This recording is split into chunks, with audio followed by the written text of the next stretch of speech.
Hello and welcome to India's World. Today we are going to discuss the downslide in Pakistan's civil-military relations.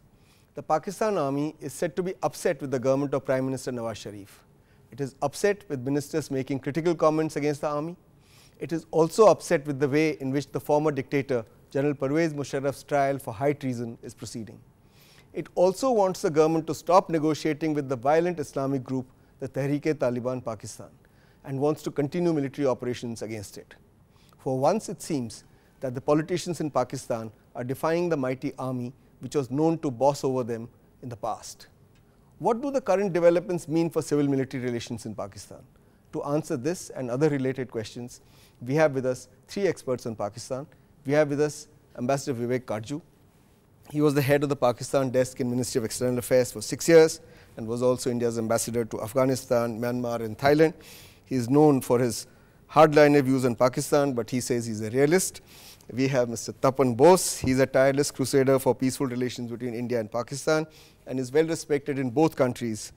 He is the Secretary General of Pakistan India People's Forum for Peace and Democracy. And we have with us Mr. Rana Banerjee. He is a former Special Secretary of India's External Intelligence Agency, RNAW Research and Analysis Wing. He is an expert on security and intelligence matters and also the author of a book, Pakistan Army Composition, Character and Compulsions. I welcome all you gentlemen to this discussion. Vivek, let me begin with you. Pakistan's Army Chief General Rahil Sharif has hit out against the civilian government, saying that the army has been unduly criticized. And he has said the army would, and I quote, resolutely preserve its own dignity and institutional pride, unquote. How should one read this outburst of the Pak Army Chief? What surprises me is that it has taken him so long to say this. If you go back to the middle of last year, to May of last year when Nawaz Sharif became Prime Minister. Since then, there has been an attempt on the part of his government to at least project that they are truly the arbiters of Pakistan's destinies, that they are in control.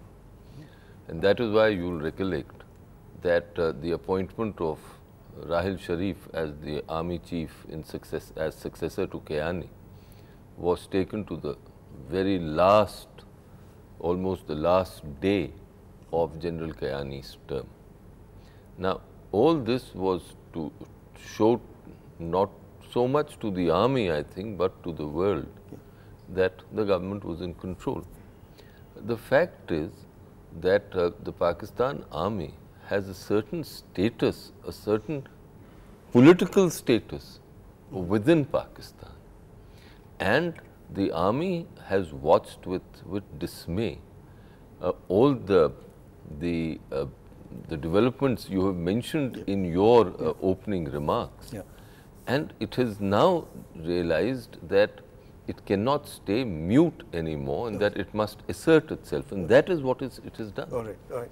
Tapan, normally a strong statement from the army chief would have caused a political crisis in Pakistan and people would have been pressing panic buttons.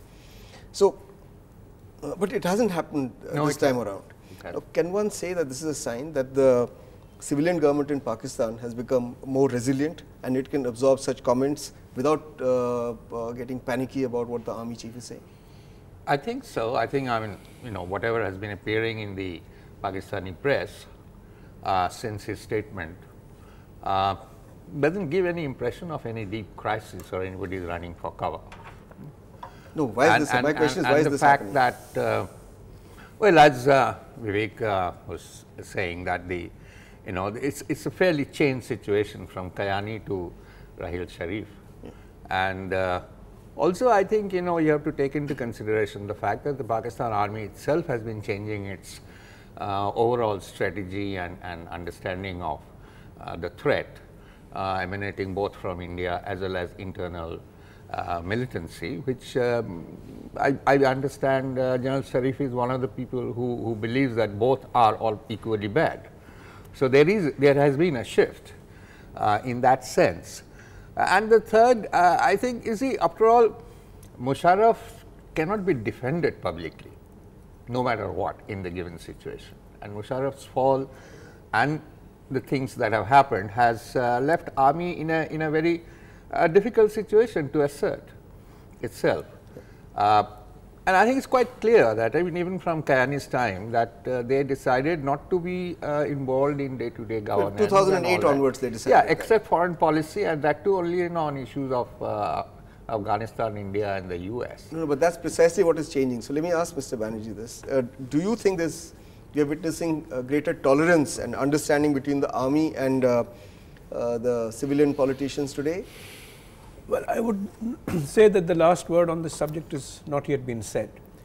The media did go into a tizzy after this statement made by Rahil Sharif at the SSG Ghazi base in Tarbela. Yeah.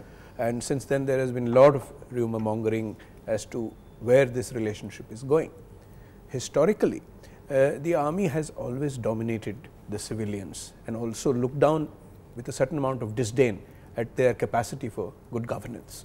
This ambience of civil society started changing slowly from 2008 onwards. Yeah. And this was partly because of Musharraf's misdemeanors relating to the manner in which the judiciary restoration movement was handled by the lawyers. He had to resile back. Yeah. Then he went abroad, but he came back despite counseling from... We're going to discuss Musharraf in a bit. Okay. So, civil society ambience started changing with the peaceful transition and an election which saw a rightist conservative government come in. But here again history has a role to play, because whenever Nawaz Sharif has come in with a massive mandate, he has tried to interfere with his constituency, with Punjabi constituency, and that has ruffled feathers within the army. Okay. So, I think he hasn't learnt his lessons fully perhaps, and history might repeat itself. All right, okay. Well, on that ominous note, we need to take a short break. We'll be back again in a bit. Don't go away. Welcome back. We are discussing the state of civil-military relations in Pakistan. Tapan, do you think that the power of the military in Pakistan has been diluted somewhat because of an activist judiciary and an extremely vocal media, especially after the Abbottabad incident, where they were caught napping and the US Navy SEALs went and killed Osama bin Laden? Well, surely, all those, and also if you look at the way it has been, the way the whole insurgency control situation has panned out, and the army hasn't really been able to deal with it, and it's burnt his fingers several times. And the latest incident of the killing of the 23 army soldiers by Tehreek-e-Taliban. Yeah. So, I mean, overall it is quite clear, and as Mr. Banerjee was talking about, that there has been a resurgence since 2008, which was in fact, I mean, I would say that I never thought that one would hear so openly Pakistan Army being criticized on the streets of Lahore and Karachi 5 years ago even, and that I have witnessed over the last few years. So, you are saying that the power of the military has been diluted or somewhat in public fear perception. Of the military, the great aura of military is no longer really what it used to be. Okay. Mr. Banerjee, how easy has it been for the army to digest the trial of Musharraf and his indictment for high treason? It hasn't been easy. There are enough indicators now, partly generated by Musharraf and his political cronies, among ex-servicemen and retired generals even, that this sort of treatment should not be meted out to a former army chief, particularly the assigning of the word treason for an ex-commando who had fought valiantly in various wars against the nation's first enemy, India. So, there is this unease about the manner in which he was treated. But again, civil society feels that what he has done in abrogating the constitution was wrong. It should be, the law should prevail on that. Okay. Well, Vivek, Musharraf's approach of trying to avoid going to court, claiming that he had a heart problem, being kept for 3 months in an army facility, sending a signal that the army is supporting him. And then a minister gets up and says that he should face his trial like a man. This was the Railways Minister, Khwaja Muhammad Asif. Khwaja Saad Rafiq. And then Khwaja Muhammad Asif, the Defence Minister, says that Musharraf has violated his oath as a soldier. Do you think such derisive comments undermine the institution of the army or undermine troop morale in Pakistan? Is that what the army thinks? I think the army doesn't like it. Let's go back. when Musharraf arrived and he was treated the way he did, he was advised not to come back by the army. Absolutely right. But when he came, despite that advice, when he came back, and he was, the army generals had to go to the garrisons to explain that they all of this, and also to assure the troops that they will not allow him to be insulted. Now, they've watched all this judicial proceeding with great dismay. Okay. And they've been absorbing it. Yeah. But to those who feel that the army in Pakistan will silently accept all the insults heaped on them, I can only say that if pushed beyond a point, the army can and will hit back. Okay. And this is a warning shot. And despite all the advance in civil society, if the army were to come back, yeah, I'll tell you, all the civil society will run for cover. Yeah, all right. Tapan, so let me take off from where Vivek has left off. If the army is being pushed to the wall, then would it not make sense for the civilian government to have allowed Musharraf to go into exile on the excuse of visiting his 95-year-old mother who's ailing, or even on health grounds? I don't think that's really possible, and as things are, and whatever Nawaz Sharif has been saying on record, it seems he's not willing to step back on the trial of Musharraf. Okay. And that's understandable. And second thing today is what? I mean, he put Asif as the defense minister, knowing Asif's position on the army and how he has was suffered. in jail during Musharraf's tenure. So, I doubt if, and it's a situation, I mean what, if he steps back at this stage, it would mean that he is stepping back from the army and he's allowing the army to take over and dictate. Or if he is forced to say, and will he make Asif resign, or take the defense ministry back from him? Well, the defense minister said nobody's asked him to resign, and he's not resigning. Yeah, but that is, making a scapegoat is a very bad thing in politics. Okay. Mr. Banerjee, some say that Prime Minister Nawaz Sharif may be willing to pardon Musharraf after his conviction. But the army is saying that, look, you've insulted the man enough, he's been indicted, let him go now. If Nawaz Sharif doesn't let him go and insists on sort of seeing the conviction through and doesn't pardon him, and Musharraf is hanged, what would be the consequences? Musharraf is? Consequences would be... Because the punishment for treason is hanging. Yes. Death by hanging. The punishment would be quite drastic, and it won't go that far. But this is a typical Punjabi way of dealing with the trial of Musharraf. What is happening is that the political position being taken is that we are letting the rule of law prevail. So, they are playing shuttlecock, sending it back to the judiciary, and the judiciary sending it back to the establishment, the executive. So far the judges said that he can't be allowed to go because he is on the exit control list. So, the Interior Ministry went back to the court saying that we put him on the interior exit control list because the Chief Justice said so at the beginning of all the trials, all the cases. So, then Nawaz is taking a slightly detached position, what can I do?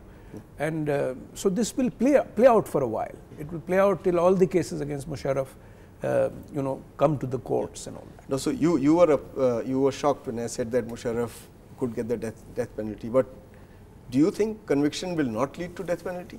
I don't think this case will ever come to a conclusion. I cannot simply conceive that even the Pakistani public will allow a former president and someone who's remained the army chief to be hanged, leave alone the army. So the whole thing is... They allowed a prime minister to be hanged. Who hanged him? The army. The army, let's not forget that, and this is not living in a time warp. Things have changed a little bit on the margins in Pakistan. Just for the sake of argument, I would say things have changed and they moved the other way around. Now the civilians will hang an army general who abrogated the constitution, declared an emergency. Theoretically speaking, is that possible? Bharat, I've always lived in the world of realism. Yeah. And such theories are fanciful. Let's never even contemplate these, because this is an impossible... But we can contemplate it, Pakistanis need not contemplate No, this is an impossible contingency. I'll tell you, at the moment a drama is being played, the army has told them, that look, don't do it beyond the point. Okay. And at the end of the day, all these brave boys of civil society and the politicians, if General Rahil Sharif and the corps commanders come and say enough is enough, they'll all the Lahori boys will all say, "Aao ji, chai piyo." All right. So enough said on Musharraf. We need to take a short break. We'll be back again in a bit. Don't go away. Welcome back. We're discussing civil-military relations in Pakistan. Tapan, you had a quick word to say about Musharraf's conviction or possible conviction. See, the judiciary is already, given many indications that it has no interest in letting him go. And the army, having kept him, for his heart ailment and so on and so forth for 3 months, had to finally send him back. I think we have to also take into consideration, yes, the fact that the army has been all powerful, and army is a very powerful institution in Pakistan, but things change. To think that things will not change, and the other question is that to what extent the army is going to stand by a general who has been so discredited and is hated so much. After all, to identify itself with someone who's so much seen in the public, and today, I mean, can you imagine somebody calling him a traitor? Yeah. Okay. A general. All right. Point well taken. Let's change to talk about another subject. The army is very upset at the way Nawaz Sharif government is engaging the Tehreek-e-Taliban Pakistan. How significant are the differences between the army and the government on this? There are differences in the approach. The army is quite happy to let the civilians front the talks, and if peace could be achieved, but the nature of the demands are such that it's unlikely to happen. Yeah. So the Taliban have firstly not extended the ceasefire. They are this may follow, some attacks on establishment security pickets of the Frontier Corps or police in KP. So this will not please the army. Secondly, the release of Taliban prisoners. There is a list of 800 from where various categories of so-called non-combatants or combatants are there. Already the Taliban have got hardcore, identified, terrorists released from jail forcibly. Yeah. So the army is very unhappy about this, and they have said that they should not release any prisoners without the approval of the army. Thirdly, about the safe zone in Waziristan areas. Here again, the army is against the idea of letting the Taliban enjoy any safe zone. Okay. Vivek, why have the talks with the TTP not led to an end to violence at least? It may not lead to a settlement, but some violence should have come down. It didn't come down. And then you had this massive attack on a fruit market in Islamabad on April 9th, which left 20 people dead. And the Taliban has said, we are not behind it. So who could be behind it? No, the Taliban is not entirely, the TTP is not entirely a cohesive unit. There is a range of opinion and actors within the TTP. And some of them have been completely against any kind of modus vivendi with the Pakistan state. With regard to talks and a settlement between the state and the TTP, I think the army's position has been quite clear and consistent, and it is, as Rana has rightly said, that at the end of the day, the politicos have to decide on what nature and shape will this take, that they can only provide the force. Yeah. Okay. And the army therein is acting correctly. Tapan, do you think the Pakistan army is keen on winding up military operations against the Taliban, Tehreek-e-Taliban Pakistan, before NATO troops pull out completely from Afghanistan? Because if they don't do it, then the sore becomes a massive wound, because these people can then retreat back into Afghanistan, and they can be no way of being able to. No, I think that assessment is correct. And if you look at, I mean, even what Kayani had said, that there can be two ways of thinking how to deal with it, but we have to deal with it, and on that he was very clear.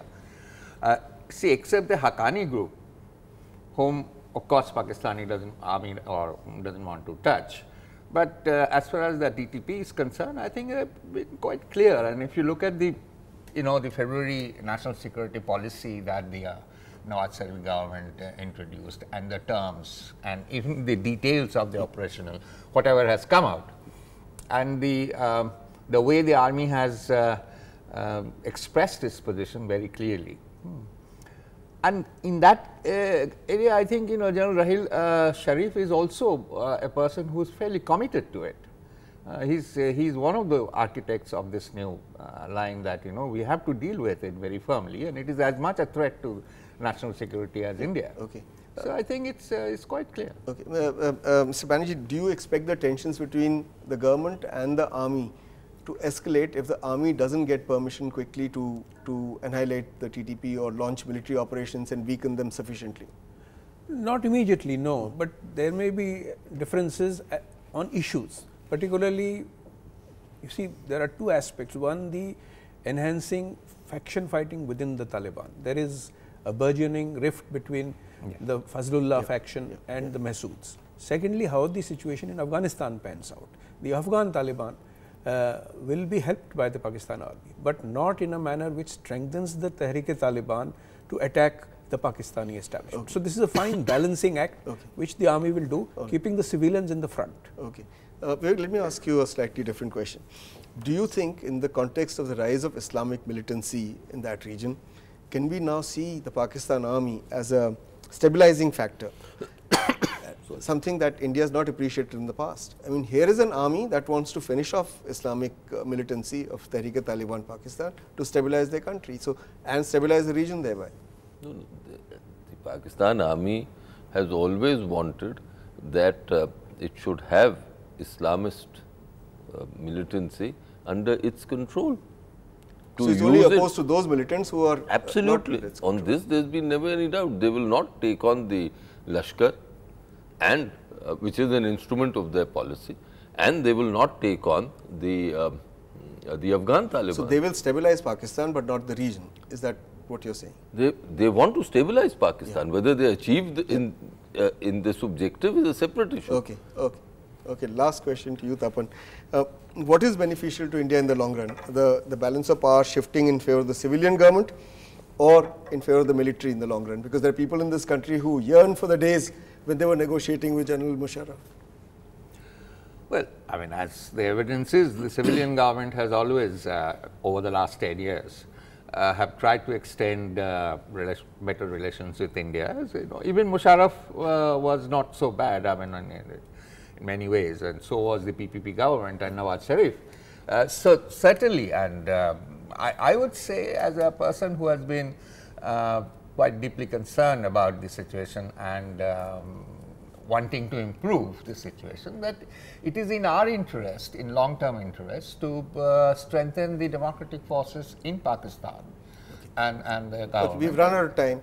Quickly, just one sentence, please. This is an indigenous process. The Pakistanis have to do it themselves. We cannot either assist them or damage that process. No, he didn't say that. My question was, what is in India's interest? He said in India's interest is a democratic Pakistan, a stable and democratic Pakistan. Okay, we've run out of time. That's all we have for you today. I'd like to thank all my guests for having come here and analyzed the civil-military relations in Pakistan. We'll be back again next week with another interesting issue. Till then, goodbye and thanks for watching.